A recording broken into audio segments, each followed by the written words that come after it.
하나님 말씀 데살로니가 전서 5장 21절 22절 말씀 보도록 하겠습니다. 우리 같이 봉독합니다. 범사에 헤아려 좋은 것을 취하고 악은 어떤 모양이라도 버리라. 아멘. 일단 제가 먼저 제 이야기 잠시 좀 하려고 합니다. 제가 김천에 처음 와서 처음으로 그 목사님들 모임인 교역자회에 참석하게 되었습니다. 그때는 뭐 어딘지 잘 몰랐는데 지금 뭐 알죠. 외관에 있는 칠곡 큰은혜 교회에서 교육자회를 해서 저랑 저희 아내가 긴장하는 마음으로 갔습니다. 한 30분 정도 걸리더라고요. 근데 가서 이제 좀 일찍 도착해서 딱 앉아 있는데 저희 아내가 저를 보고 깜짝 놀라는 거예요. 제가 몰랐는데 급하게 가다 보니 양복 위아래 짝을 안 맞추고 다르게 입고 간 거예요. 그래서 저는 사실 어때 뭐 잘 모를 거야 라고 하는데 첫인사인데 첫인상이 뭐 저래 할 것 같잖아요. 그래서 저희 아내가 어떻게 할까 하다가 나중에 예배 드리고 무슨 회의하고 그러면 인사하는 시간이 뒤니까 얼른 김천에 가서 다시 갈아입고 오면 어떠냐 얘기를 하는 거예요. 그래서 제가 시간을 따져보니까 오는데 30분이니까 왔다 갔다 하는데 1시간 걸리고 예배 드리고 뭐 회의하고 하면 될 것 같더라고요. 그래가지고 불이 나게 진짜 진땀을 빼면서 외관에서 김천으로 와서 다시 옷 갈아입고 갔는데 다행히 회의 때 무슨 논의할 것이 길어지는 바람에 제가 아슬아슬하게 세이프. 그래서 말끔한 복장으로 인사를 한 적이 있습니다. 무슨 얘기를 그러냐면요. 이게 아닌데 잘못됐는데 생각해서 되돌리려고 할 때가 있어요. 그런데 방금 저 같은 경우처럼 시간이 충분하면 바꿀 수 있어요. 되돌릴 수 있어요. 그런데 예를 들면 아까 그 상황에서 10분밖에 안 남았다.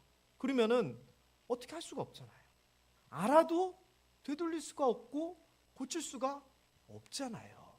그 이야기를 오늘 좀 하려고 합니다. 왜냐? 11월 첫 주라서. 네. 자, 참회를 제가 선별하러 간 적이 있습니다. 우리 유점수 권사님네 그 일터 신방을 처음 갔는데 참회를 처음 봤어요. 사실은 농사 짓는 그 하우스랑 참외 이런 거 처음 봤어요.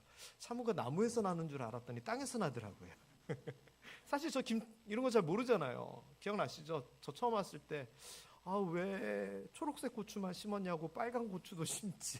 제 수준이 그렇습니다. 근데 우리 유건사님네 사업장에 갔는데 참외를 이렇게 따가지고 선별 작업을 하고 계신 거예요. 그래서 따온 거를 큰 다라이라 그러죠. 큰 통에다 넣고 일단 씻고 그거를 기계에다가 이렇게 쑥쑥쑥쑥 움직이는 컨베어라 그러잖아요.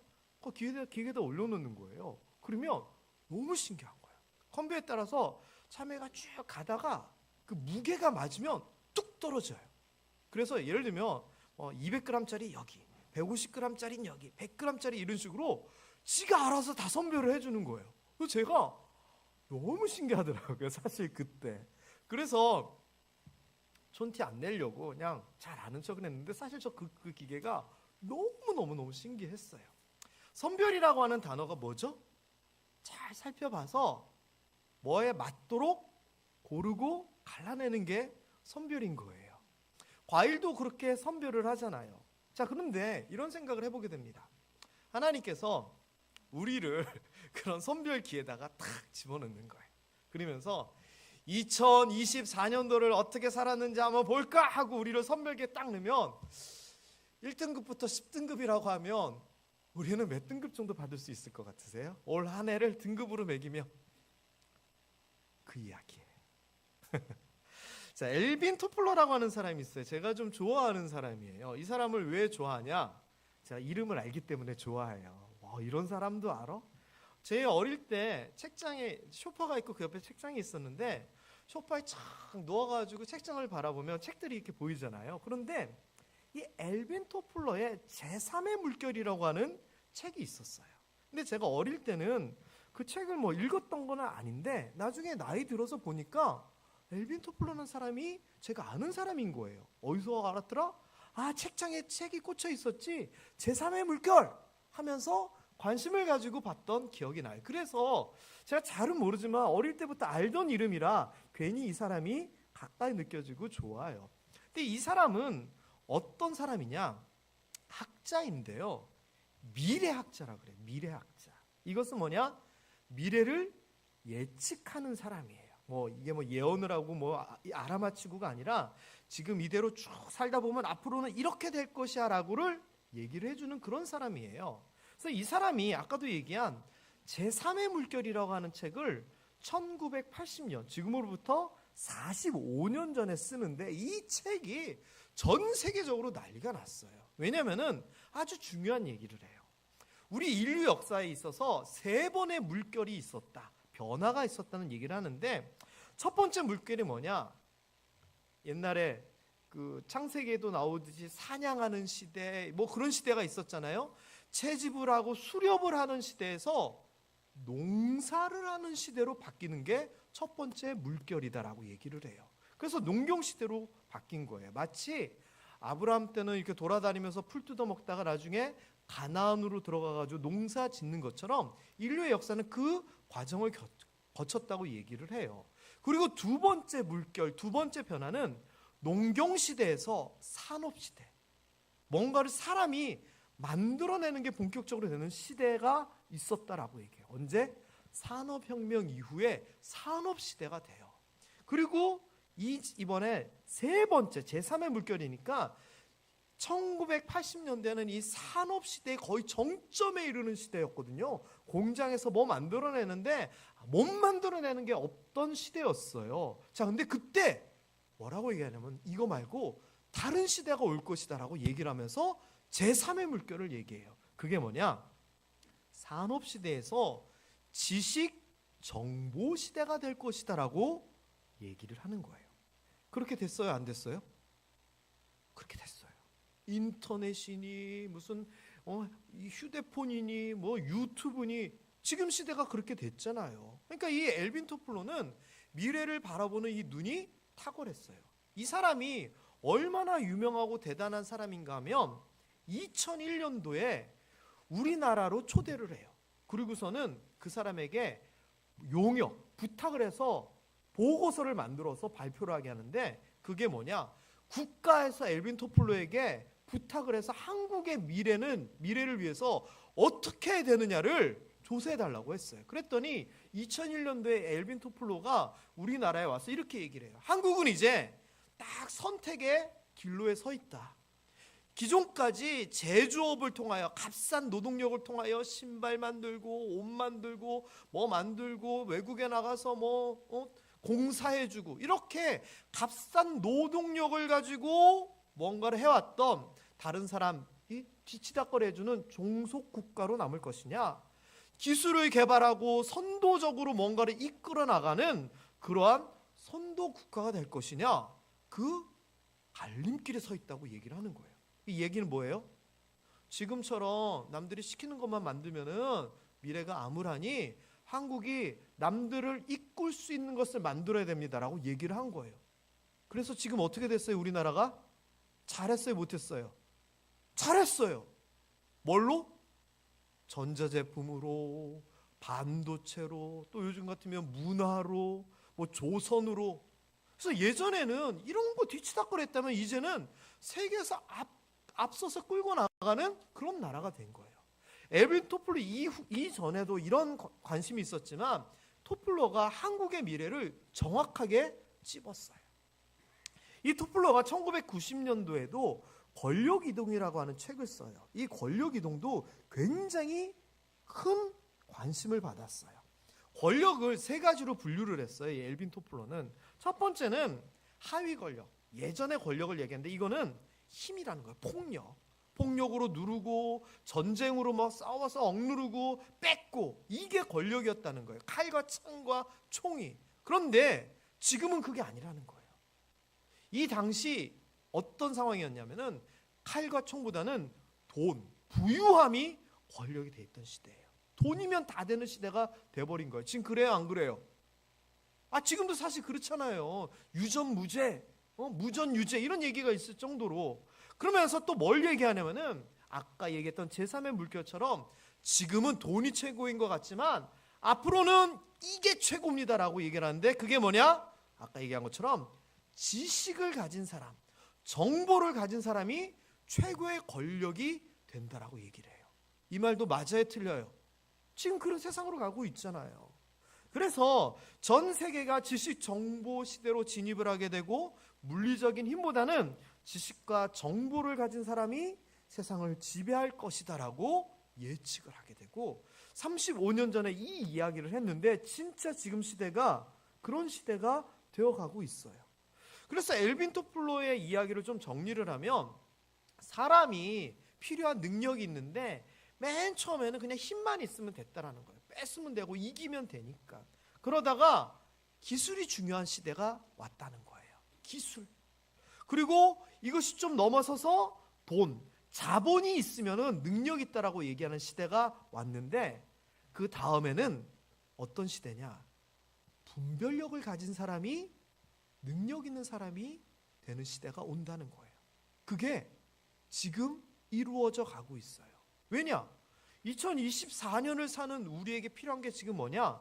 정보에 대한 분별력이에요. 정보에 대한 분별력이라니까 말이 어려운 것 같은데 쉽게 얘기해 볼까요? 여러분, 자녀들이 왔어요. 뭐 먹으러 갈까? 그랬더니 손주가 얘기하는 거예요. 할아버지, 나 돈가스 먹고 싶어요. 그러면 돈가스 집을 찾아야 돼요. 어떻게 찾아요? 검색해 보잖아요. 근데 검색을 해요. 검색을 했더니 무슨 돈가스 쫙 나와요. 어느 돈가스 집이 다 맛있을까요? 별표 제일 많이 받은 데가 제일 맛있다. 또는 이거는 광고야, 이건 진짜야, 이거 우리가 구별해내야 되잖아요. 이거 구별 못하면 어떻게 돼요? 제가 진짜 놀란 게, 김천에 몇 년 전에 고깃집이 하나 생겼어요. 조금 먼데. 근데 처음 보는 고깃집인데 그냥 별이 막 5개가 붙어있고 막 그런 거예요. 그래서 야, 신기하다. 근데 제목이 뭔지 아세요? 김천 토박이들이 좋아하는 오래된 전통의 고깃집, 뭐 이런 식으로 써 있는 거예요. 아니, 나도 모르고 생긴 지 1년도 안 됐는데 무슨 오래된 전통의 고깃집이야 하고 글을 찬찬히 봤더니 다 광고하는 사람들한테 돈 줘가지고 그거 만들어 놓은 거예요. 그런데 제가 몇 년 지나가지고 궁금해가지고 얼마 전에 다시 한번 그 고깃집을 찾아봤거든요. 별이 많을까요, 적을까요? 많아요. 이유는 모르고 사람들이 간 거예요. 처음에 광고한 걸 보고 모르고 간 거예요. 그래가지고 만일 그 집이 좀 잘하는 집이었으면 지금 남아있는 거예요. 그러니까 그 집은 잘하나 봐요, 지금 남아있으니까. 그런데 못하는 집이면 어떻게 되죠? 에이씨, 속았냐면서 안 가게 되는 거예요. 자, 그러면은 다음에 또 뭔가를 찾을 때는 예전처럼 별 5개면 무조건 가요? 아니면은 살펴봐요? 그게 분별력이에요. 롯데마트, 하나로마트, 이마트가 있어요. 김천에 큰데. 또는 시장도 있고요. 거기서 시금치 살라 그러면 어디로 가야 될까요? 어디로 가야 돼요? 얼마 전에 저희 집사람이 시금치를 사려고 했더니 10,000원인가 그렇더라고요. 그래서 내가 우리가 재벌이야, 시금치를 사 먹게, 제가 이랬던 적이 있어요. 그 어떻게 시금치 그럼 싸게 살려면 어떻게 해야 돼요? 알아봐야죠. 검색해 봐야죠. 하나로가 제일 싸구나 물어봐야죠. 그렇게 정보가 정확해야지 제대로 살아갈 수 있는 거예요. 유튜브를 봤더니 누가 무슨 얘기를 해요. 들어보니까 그럴듯해요. 그런데 그게 가짜 뉴스인지 진짜 뉴스인지 어떻게 확인해야 돼요? 다른데 검색해보고 알아봐야죠. 그래서 얘는 다 거짓말쟁이야, 괜히 제목 이상하게 해가지고 클릭하게 만들고 엉터리야, 분별해야지 우리가 안 속잖아요. 이게 정보에 대한 분별력이에요. 예전에는 가던 데만 가고 먹던 데만 먹고 만나던 사람들만 만났기 때문에 그냥 내가 아는 지식만으로도 살아갔는데, 이제는요 그렇지 않아요. 주식하는 사람들이 정보가 있어야 되고요, 투자하는 사람들이 정보가 있어야 되고요, 하다못해 물건 사는데도 지식에 대한 정보력, 그거를 분별할 수 있지 않으면 손해보는 세상이 되어버렸어요. 아이들 학교 보낼 때 어느 학교가 좋느니 어떻게 하면 되느니 이제는 정보가 없으면 아무것도 못해요. 그런 시대가 되어버린 거예요. 엘빈 토플러가 얘기했던 거예요. 그러면서 엘빈 토플러가 아까 얘기한 것에 잠시 이어서 얘기하면 제4의 물결이 온다. 이거는 분별력의 시대다. 가짜 거짓된 정보를 분별할 수 있는 사람이 능력자가 되는 시대가 올 것이다 라고 하면서 쓰레기 정보를 구별할 줄 아는 분별력을 강조를 해요. 여러분, 우리 모함의 성도님들도 세상을 살아가면서 요리조리 잘 살펴보고 거짓된 정보에 속지 아니하고 이렇게 제대로 분별할 수 있게 되기를 주님의 이름으로 축원합니다. 그 이야기를 왜 지금 이 시점에서 하느냐? 11월이기 때문에 그래요.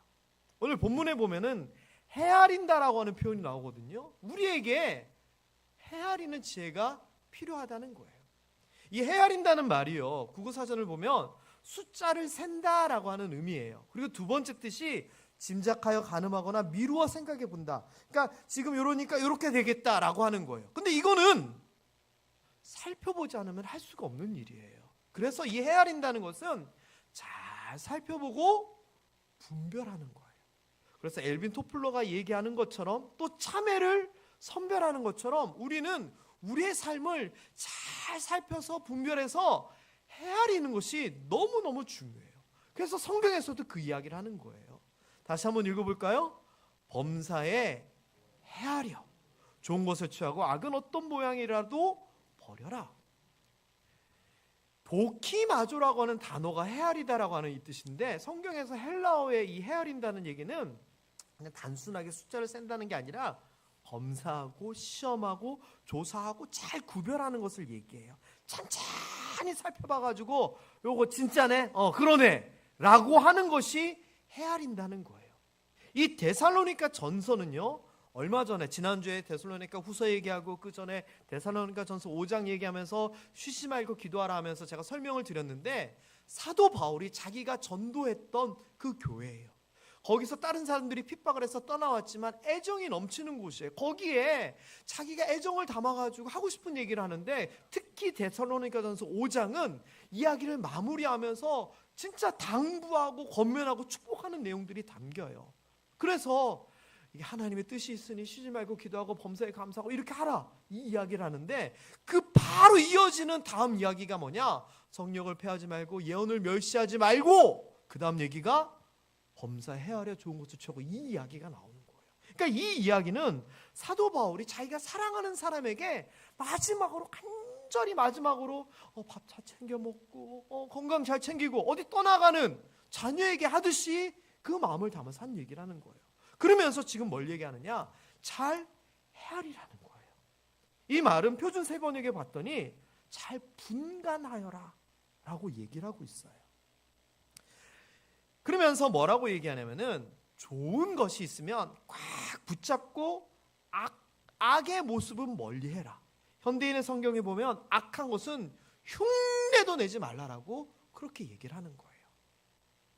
사랑하는 모함의 성도 여러분, 2024년을 살아오면서 드러나는 우리의 모습들, 우리의 현실들, 내가 지금 맺어놓은 열매, 이런 것들을 보면서 헤아려 보는 것이 지금 필요해요. 그래서 나의 삶에 있어서 이건 잘해왔네 라고 하는 것은 꽉 붙잡고, 아니다 싶은 것은 과감하게 잘라내고 버려야 돼요. 제가 아까 맨 처음에 외관 얘기했잖아요. 시간이 있을 때는 바꿀 수가 있는데 시간이 없으면 절대 못 바꿔요. 우리가 2024년 한 12월 한 두째 주쯤 돼가지고 찬찬히 삶을 헤아려 봤더니 이건 좋고 이건 나쁘다? 근데 그때는 너무 늦어요. 그래서 11월 달 시작되는 지금, 2달 남은 지금쯤 한번 되돌아보자. 지금쯤 살펴보자. 지금쯤 세워보자. 지금쯤 헤아려보자. 그래서 남은 2달 동안 한 해를 잘 마무리해보자. 이런 마음으로 제가 오늘 이 말씀을 선택한 거예요. 이 헤아린다라고 하는 표현이요, 중요해요. 왜 중요하냐면은, 우리가 우리 자신을 헤아려보지 않으면 나중에 어떻게 되느냐? 하나님이 우리를 헤아리시게 돼요. 그런데 하나님의 헤아리심은 성경에 보면 무서워요. 일단 다니엘서에 보면 다니엘이 아주 재미있는 현상을 설명해 주는 이야기가 나와요. 한 왕이, 바벨론의 왕이죠. 그 전에 느부갓네살 왕이 있고 그랬는데, 그 왕 다음에 이은 왕이 엉망으로 나라를 다스렸어요. 그리고서 다니엘은 그냥 전 총리니까 퇴임시키고 잊고 살았네요. 근데 하루는 잔치를 하는데 세상에 손이 탁 나타나더니 벽에다가 글씨를 쫙 쓰는 거예요.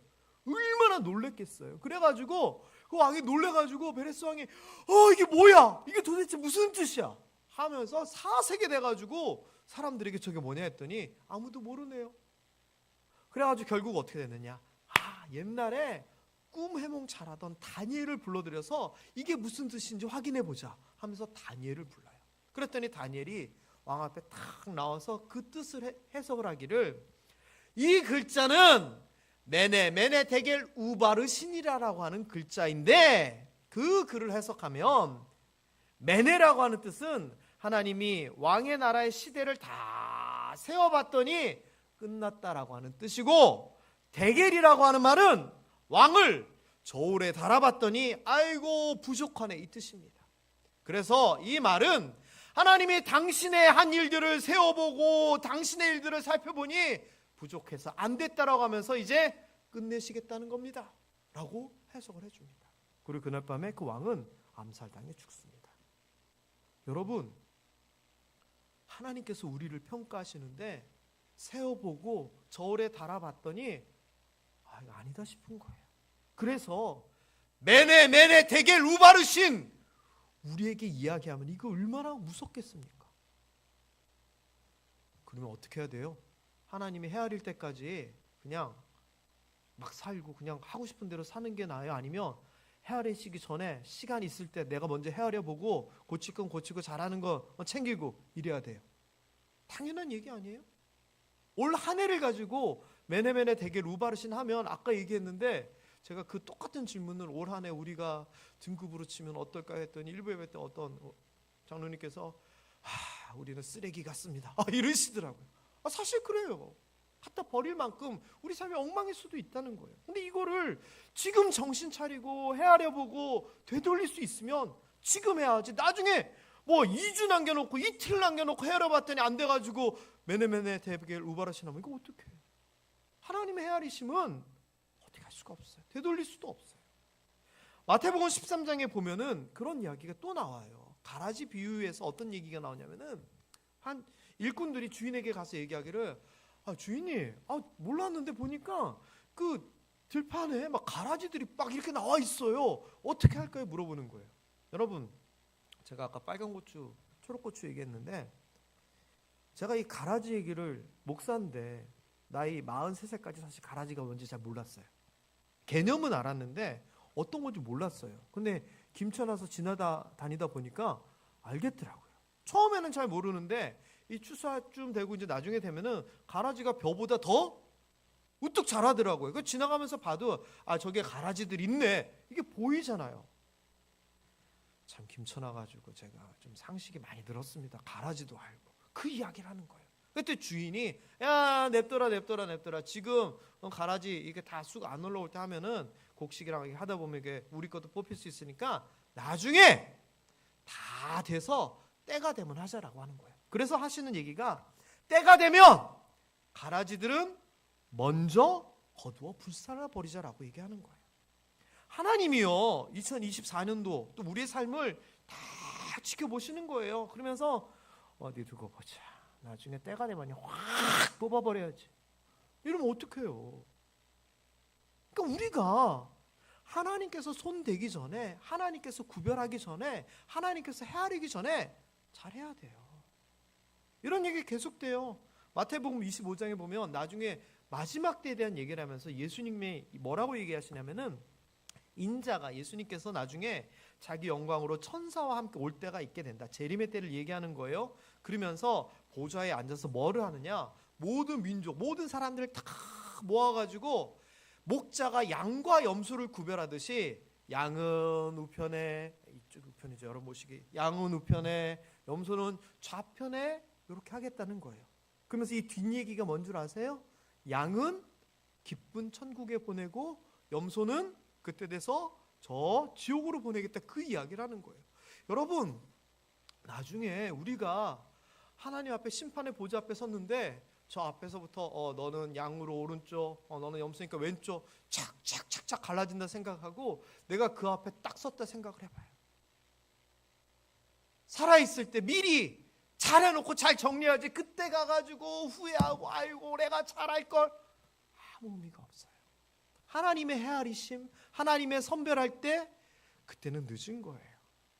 누가복음 13장 7절 9절에도 그런 얘기가 나와요. 무화과나무 비유가 나오는데 주인이 무화과나무를 심었는데 열매가 안 생겨요.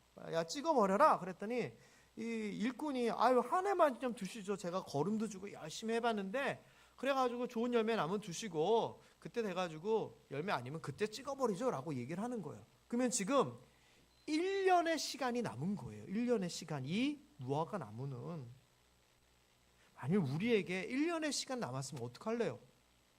다 지금 잘못했던 거 되돌리고 잘하는 거 더 뭐 하고 하면서 뭔가 바꾸고 변할 수 있잖아요.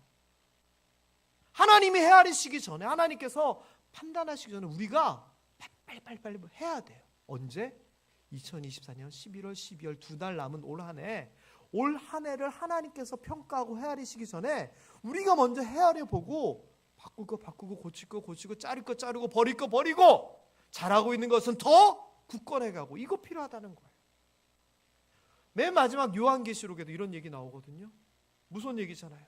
죽은 자들이 자기 행위를 따라 책들에 기록된 대로 심판을 받으니, 이 심판이 헤아린다는 그 의미예요. 죽은 자들은 이미 기회가 없어요.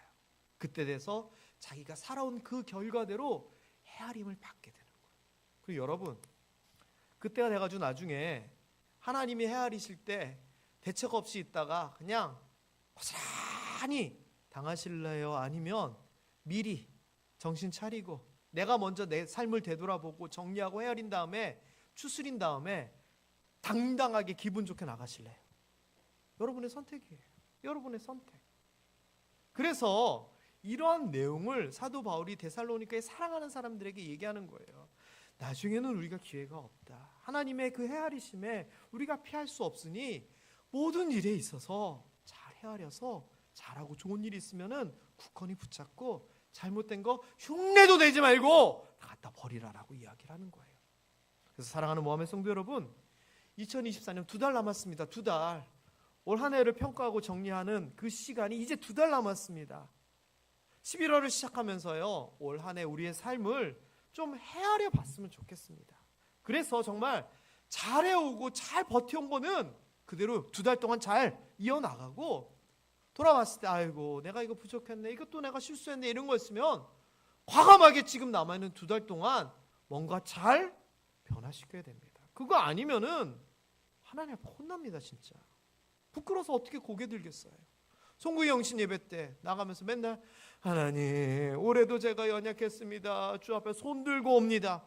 이건 이제 그만했으면 좋겠어요. 게다가 세상적인 것도 헤아려 보는 지혜가 분명히 필요하겠지만 저는 지금쯤 우리의 신앙을 다시 한번 점검해보고 헤아려 봤으면 좋겠어요. 예배는 내가 잘 드리고 있는가? 출석이 아니라 진정으로 하나님 앞에 잘 드리고 있는가? 하나님의 말씀을 귀히 여기고 말씀을 읽고 말씀을 듣고 묵상하며 말씀대로 살려고 노력하고 있는가? 나의 기도는 하나님 앞에 주세요 주세요만 하는 이런 기도인가? 아니면 하나님의 뜻이 내 이 삶 가운데서 이루어지기를 원하는 그런 진짜 하나님이 기뻐하시는 기도인가? 그리고 내가 하나님 앞에 12일조를 비롯한 약속하고 우리가 해야 될 감당할 것들, 헌신하는 것들 잘 해왔는가? 봉사하고 섬기고 사랑하는 거 잘하고 있는가? 복음을 전하고 우리가 삶이 전도지 되어 사람들에게 전해지고 있는가? 성도 간에 서로 사랑하고 교제하고 있는가? 등등등. 지금 안 살펴보고 안 헤아려 보면 언제 해보시려고요? 전 해봤으면 좋겠습니다. 오늘의 이야기는, 오늘의 말씀은 너무 간단합니다. 우리에게 지금 필요한 것은 엘빈 토플러가 저 미래를 바라보며 분별하고 선별하고 고를 줄 알아야 한 것처럼 우리도 우리의 삶을 살펴보며 헤아리며 세어보며 저울에 달면서 분간하고 분별해 봐야 된다는 겁니다. 이런 헤아리는 지혜를 통하여 남은 2달을 잘 살아서 좋은 결과로 한 해를 마무리하시기를 주님의 이름으로 축원합니다. 우리 옆에 분들에게 이렇게 한번 여쭤보도록 하겠습니다. 올해 지금 몇 점쯤 되십니까? 시작.